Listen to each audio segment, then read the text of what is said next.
باب ذیوکار ہے، گزارش ایک عرض ہے کہ 12 مرتبہ اس مسئلے کو محفل دے اندر ذکر کیتا گیا کہ جس محفل دے اندر قرآن خوانی ہوئے اور درود و سلام پڑھا ویندا پیا ہوئے، آمن والے بندے کو چاہیے کہ خاموشی نال جتھے جگہ ملے آ کے بہ ونجے، سلام کرن دی ضرورت نہیں، کیونکہ بعض احباب آندن دروازے چو داخل تیا تے اچھی آواز نال سلام کرنا شروع کر دیتا۔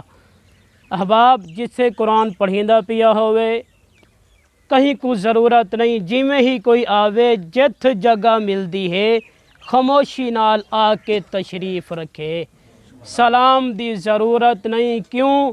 سلام کرنا سنت ہے، ان دا جواب دینا فرض اور ضروری لازم ہے۔ ولا قرآن پاک دی تلاوت پئی تھیندی ہوندی ہے، درود و سلام درود پاک پڑھا پیا ویندا ہوندے، سلام کرن والا دا اپنی سنت ادا کر کے بہ گئے، اگر جائیں کناں دے اندر سنن دو بعد جواب نہیں دیتا او بندہ مجرم تے گناہگار ہے، او کیندی وجہ کلو مجرم پیا بن دے، اون دی وجہ کلو جائیں مجلس دے اندر آ کے سلام کیتے۔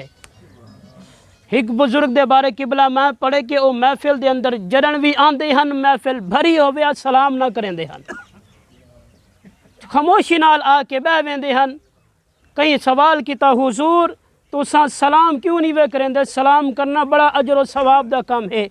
آپ نے فرمایا میں نہیں چاہتا کوئی بندہ میری وجہ کلو مجرم تے گناہگار تھی وے، اگر میں سلام کر دیتا جواب نہ دیتا گیا او بندہ گناہگار ہے۔ میں نہیں چاہتا کوئی بندہ میری وجہ کلو گناہگار تھی وے، اس واسطے محفل دی اندر میں سلام نہیں کریں دا۔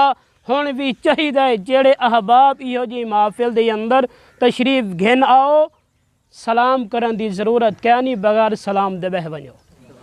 ایویں ہی مسجد دے اندر اگر چند ساتھی بیٹھن ذکر و اذکار بیٹھے کریں دن، کوئی تلاوت قرآن بیٹھا کریں دے، کوئی درود و سلام بیٹھا پڑھ دے، کوئی تسبیحات دے اندر مصروف ہے، آن والے نمازی کوئی اجازت نہیں کہ وہ سلام کرے، جتھے جگہ مل دیے خاموشی نال بہ ونجے، سلام دی ضرورت نہیں۔ احباب اساں بعض مسائل دی اندر اتنے کمزور ہیں کہ ایک سنت ادا کر لینے ہیں، اگلے کو نسے دے دے کہ اگلے اتے گناہ کتنا تھے دے۔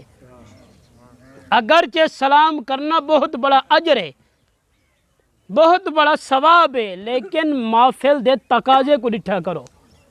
احباب جتھے جگہ ملے خاموشی نال آ کے بہ گیا تاکہ بندہ اپنے ذکر و اذکار کو چھوڑ کے تمہاری طرف متوجہ نہ تھی وے۔